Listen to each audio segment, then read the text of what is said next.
You see this? Its reign is over. A little bit dramatic.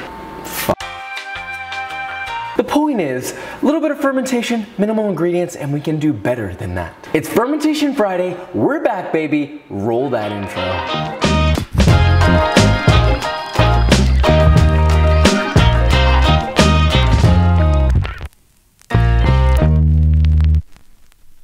I feel like ketchup is one of the most underrated, disrespected foods that is ironically widely used all over the place. It's always denoted as a, it's a cheapo product, and I mean, well, it is, but an essential piece to a French fry, in my opinion. So anyway, I don't know that it necessarily needs to be improved, and I don't know that I would necessarily say that this is significantly better than any other ketchup I've ever had. But once it's fermented, the depth of flavor of the actual tomato is so much punchier. So before I keep stalling, let's make this, shall we? So the first thing you're gonna need is 2 6-ounce cans or 340 grams of tomato paste. You're gonna wanna make sure that after you buy these that you don't actually have a can opener, and then you're gonna have to go to the store and go get one. Now once that's out of the way, combine 5 tablespoons or 73 milliliters of water with 3 tablespoons or 42 grams of granulated sugar in a small saucepan and just heat that over medium heat, stirring on occasion until dissolved. As soon as it's dissolved, immediately remove it from the heat. You don't wanna bring the stuff to a boil. Now in a medium-sized bowl, you're gonna add those 2 6-ounce or 340 grams of tomato paste, which we finally can open beautifully. To that, you're gonna add 1.5 teaspoons or 5 grams of kosher salt, that sugar water mixture that you made earlier, aka a light syrup, and 3 tablespoons or 44 milliliters of whey or brine from a Lacto Ferment. You need something with cultures in it to help kickstart the fermentation here. I personally just used some liquid from a Lacto Fermented veggie I had in the fridge. Then you're gonna add a 1/4 cup or 60 milliliters of raw apple cider vinegar. Mix all that until thoroughly combined and completely smooth. Then place that into a 1-pint mason jar or any other similarly sized glass jar. Do not put this in metal, it has to be in glass. Metal and acid don't really go too well together. Plastic is okay, but I usually use glass. Now, normally when I do ferments like this, I usually use the common 2-piece lid that you get with a mason jar. You've got the seal, and then you've got the screw-on piece that screws the seal down.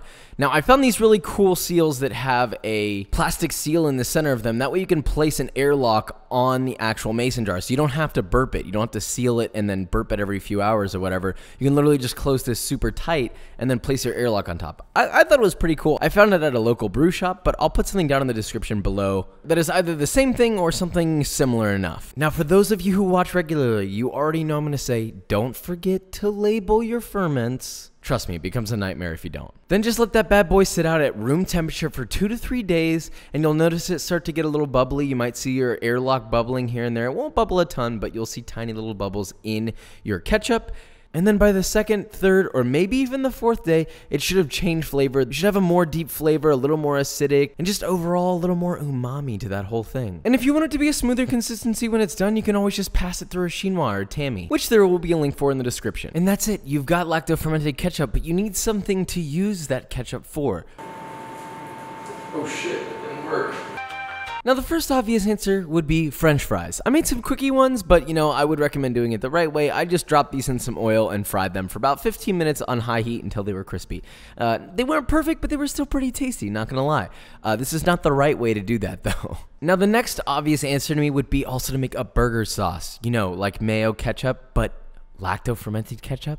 I mean, come on. So you're gonna take 1 cup or 236 milliliters of mayonnaise, which I made myself because, I'm extra like that. And before anybody asks, it's super yellow because of the oil that I used. And then to that, you're gonna add 1/2 cup or 118 milliliters of your Lacto Fermented ketchup. Season that generously with salt. And then from here, you can add things like finely diced pickles. I personally added some finely chopped black garlic, which if you don't know what that is, it's coming soon to a YouTube near you. This is a really basic burger sauce. I mean, you can totally add more to this. I sometimes add fresh grated garlic or finely minced shallot. There's so many things you can add to this. And once you have it all in there, you're just gonna mix it all together until it's thoroughly incorporated and you've got burger sauce or sandwich sauce or really any sauce for that matter. This is great for fries too. But do you wanna know what's better for fries? B-roll.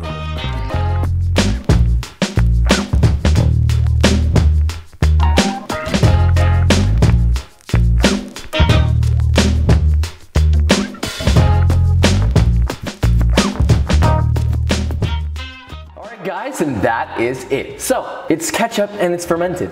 It sounds really boring, and to be honest, it wasn't exactly at the top of my list to do this recipe as the comeback Fermentation Friday video, but you know, it had to go up, and I did not want to stall Fermentation Friday any longer because I'm leaving for VidCon today, literally today, as I record this. Now this video is going to go up probably while I'm in the middle of VidCon, but hopefully I will see plenty of you.